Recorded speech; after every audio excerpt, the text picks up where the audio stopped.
આગામી film sector 36 વિશે અભિનેતા વિક્રાંત મેસી શું કહી રહ્યા છે જુઓ વિડીયો। सेक्टर 36 जो है आप कह सकते हैं कि ये एक क्राइम ड्रामा है। इसे आप क्राइम थ्रिलर भी कह सकते हैं। अ, ये फिल्म जो है सर, ये उन दो लोगों की कहानी है जो हमारे समाज का ही हिस्सा है, पर अलग अलग सोशियो इकोनॉमिक बैकग्राउंड से आते हैं। इन दोनों के अलग अलग वर्ल्ड व्यूज हैं। ब्रीफली अगर मैं कह सकूं तो ये यिन एंड यांग हैं जो हमारे समाज को कंप्लीट करता है। भिन्न भिन्न प्रकार के लोग हमारे समाज में रहते हैं, लेकिन ये वो दो लोग हैं जिन्हें शायद आपने, मैंने, हम सब ने कहीं ना कहीं देखा है। इनके इर्द गिर्द हमने वक्त बिताया है, या शायद इनके इर्द गिर्द हम रहे हैं। ये उन दो लोगों की कहानी है। And it is them colliding together. It is two different world views colliding together, आप कह सकते हैं।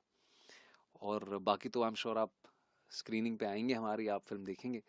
एंड ये बहुत सारे सवाल अब फिल्म दिखाने के बाद उनके जवाब देना चाहेंगे। जी। आज विक्रांत, आप एक सफल अभिनेता हैं, कमर्शियली सक्सेस है, सब कुछ है, क्या कारण हुआ इस फिल्म को करने का जो इतना ग्रे शेड में जाती है?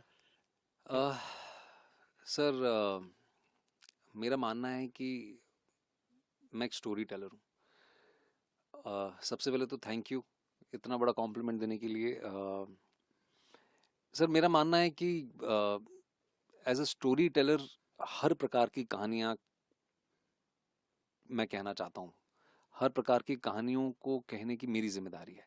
मैं अपने आप को रिस्ट्रिक्ट नहीं करना चाहता, क्योंकि मेरी लास्ट फिल्म एक कमर्शियल सक्सेस रही है। उस वजह से मैं सिर्फ वैसी ही फिल्में करूं।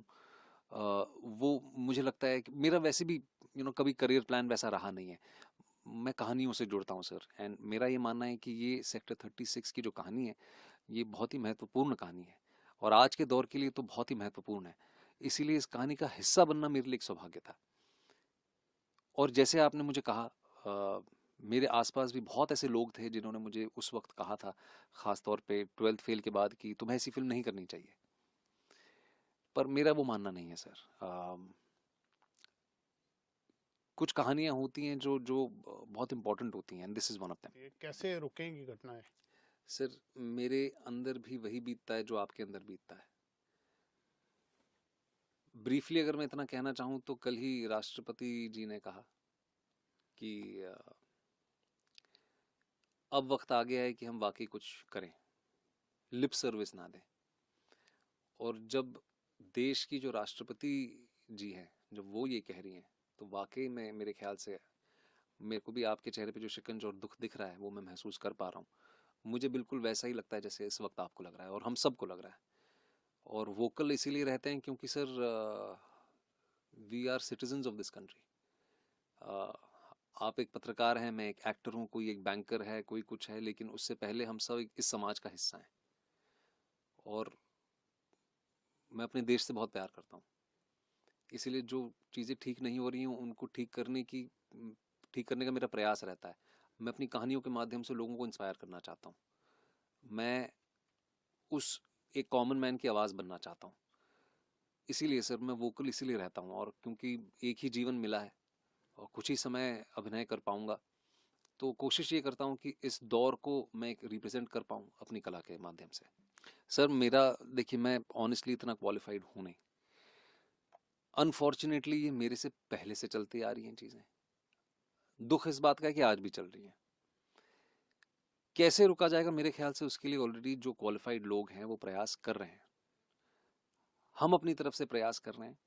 हम कहानियां कह रहे हैं, हम लोगों तक अपने मन की बात रख रहे हैं।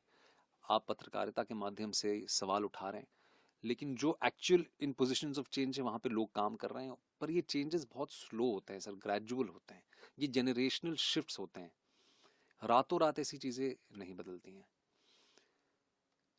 तो आई एम होपफुल जो लोग बैठे हैं पोजिशंस ऑफ रिस्पॉन्सिबिलिटी पे, जो वाकई चेंज ला सकते हैं, जो वाकई समाज में एक एक पॉलिसीज़ के ज़रिए या लॉज के ज़रिए चेंजेस ला सकते हैं, वो इस पे ऑलरेडी काम कर रहे हैं। उम्मीद ये है कि दोबारा ऐसी चीज़ें ना हो। या और क्या ही कह सकता हूँ। बट सर ये डिजर्विंग है सर। ये फिल्म मैंने अकेले ने नहीं बनाई है। अगर बोधी ने कहानी नहीं लिखी होती तो ये कहानी मेरे पास नहीं आती। मुझे एक ऐसा किरदार करने का मौका नहीं मिलता जैसे जो मैंने कभी पहले किया नहीं है। आदित्य अगर नहीं होता तो ये फिल्म वैसे नहीं बनती जैसे बनी है। वो इतना कमाल का टैलेंटेड बंदा है, पूरी इंडस्ट्री उसे ऑलरेडी जानती है। ये आज दर्शकों के लिए वो पहली बार as a first time film maker होंगे, लेकिन वो पिछले 15 सालों से विशाल जी के साथ जुड़े हुए हैं। उन्होंने कमीने से लेके पटाखा तक वो विशाल जी के साथ writing, directing, post production, editing सब में जुड़े हुए हैं। मेरे बहुत अच्छे दोस्त हैं। वो इस फिल्म को डायरेक्ट करने से पहले से मैं उनको जानता हूँ। तो देयर वाज नो डाउट कि Aditya is the right fit for it. Writer जो है Bodhi, he is a tremendously